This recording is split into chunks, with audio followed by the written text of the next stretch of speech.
sniper who opens fire on a Dallas ICE facility, killing one detainee, wounding two. Yesterday, sniper opened fire on an ICE detention facility, killing one detainee, wounding two others. ABC News breaks down where that sniper issued the attack from. Watch. But we now know that the shooter was actually taking aim from this building right here on top, firing several shots a few hundred yards away into the back of this ICE facility right here. We know that he killed one, as you mentioned, wounded two others, and we also know at least one of those victims is from Mexico. So there are the details as they've been presented thus far. The shooting occurred around 6:30 a.m. This was on Wednesday at the Dallas ICE facility. Police sources told Fox 4 the sniper was armed with a rifle stationed on a roof nearby. According to sources, he shot himself as agents approached just as they were closing in. Here's what we know. Shooting suspect has now been identified as 29-year-old Joshua Jahn.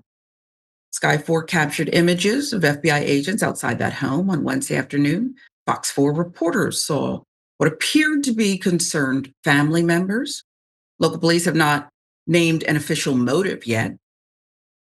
Jahn did not have a previously violent criminal history. His only arrest record that comes from 2015 when he was arrested for marijuana possession in Collin County. FBI Special Agent Joe Rothrock said it appeared rounds found near the suspected shooter contained messages that are anti-ICE nature.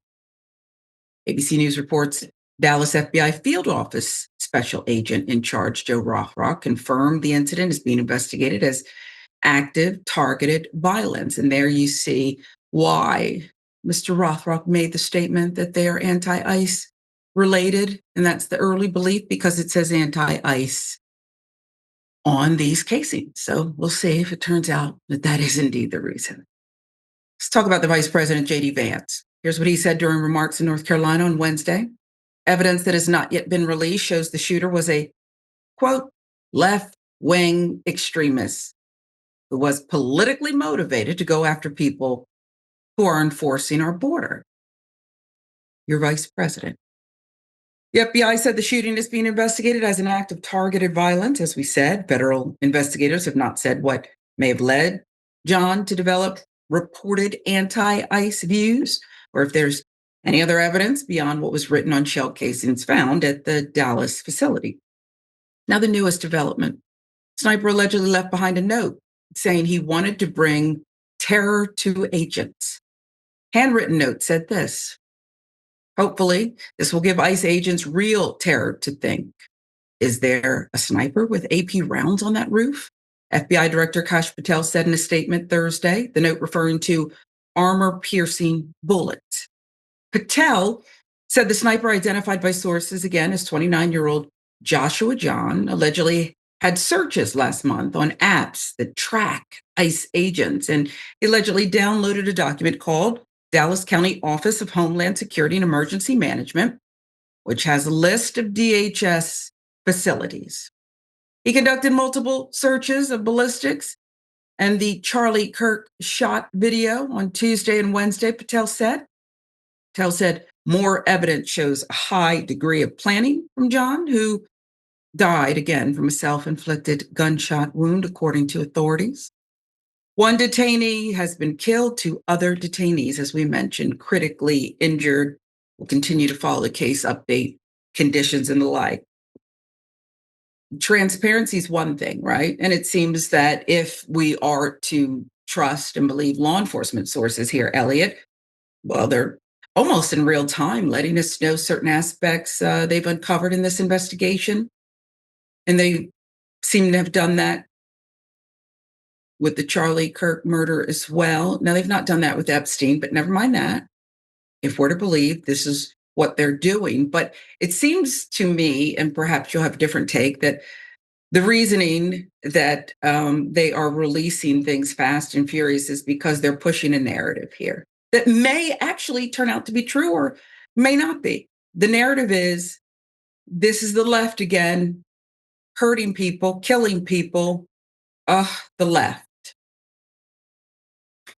Yeah, I think that's exactly what's going on. I think that they're incredibly clever with how they do this. I mean, they know that if they, as you said, regardless of whether or not it's true, they're gonna push this narrative like over and over and over again because it's easier to do that and then go, oh, okay. Maybe it wasn't that later, and by that point, the damage is already done. They can't unring the bell. So, I mean, I don't know how like what the situation is here. I find it curious that the phrase, it's anti-ICE sentiment on the bullets, but then they write just the term anti-ICE. The victims of this shooting were detainees, so I find that incredibly confusing.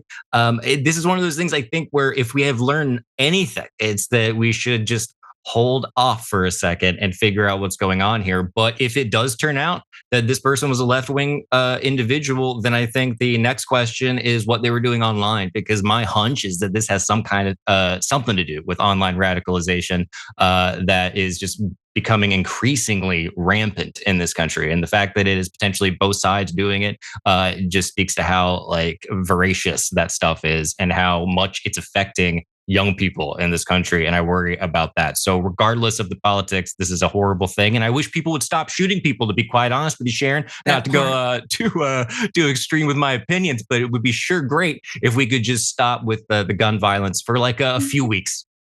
And maybe there's your headline. Yeah. Stop shooting people. And oh yeah, radicalization. And by the way, there are, last I checked, people on the so-called right who don't agree with what's going on with ICE, but never mind Yep. that. If it makes us look bad, Yeah. then that's what And we it's a do. win.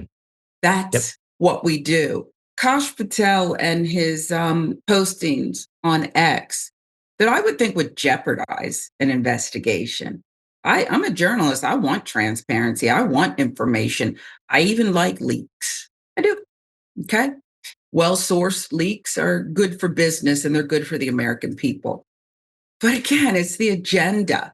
He seems to me that Yeah. he's jeopardizing an active investigation. Sure, the purported gunman's dead, self inflicted, but what if there's more to this? He Right. doesn't care. Yeah, That's and just my theory. as we were saying before this, it's like once a podcaster, always a podcaster. And these guys, I think, they're media experts at the end of the day. I don't know that Kash Patel is the person for this job. I think he was plucked out of his role in entertainment for a very specific reason. And that's where he's putting his expertise. Like he knows how to go, okay, let's just put out a message and, no pun intended, shoot first and ask questions later. Yeah. Ask questions later. Or make statements Interesting later, I guess. Yeah. for an FBI director. We'll see. Yeah.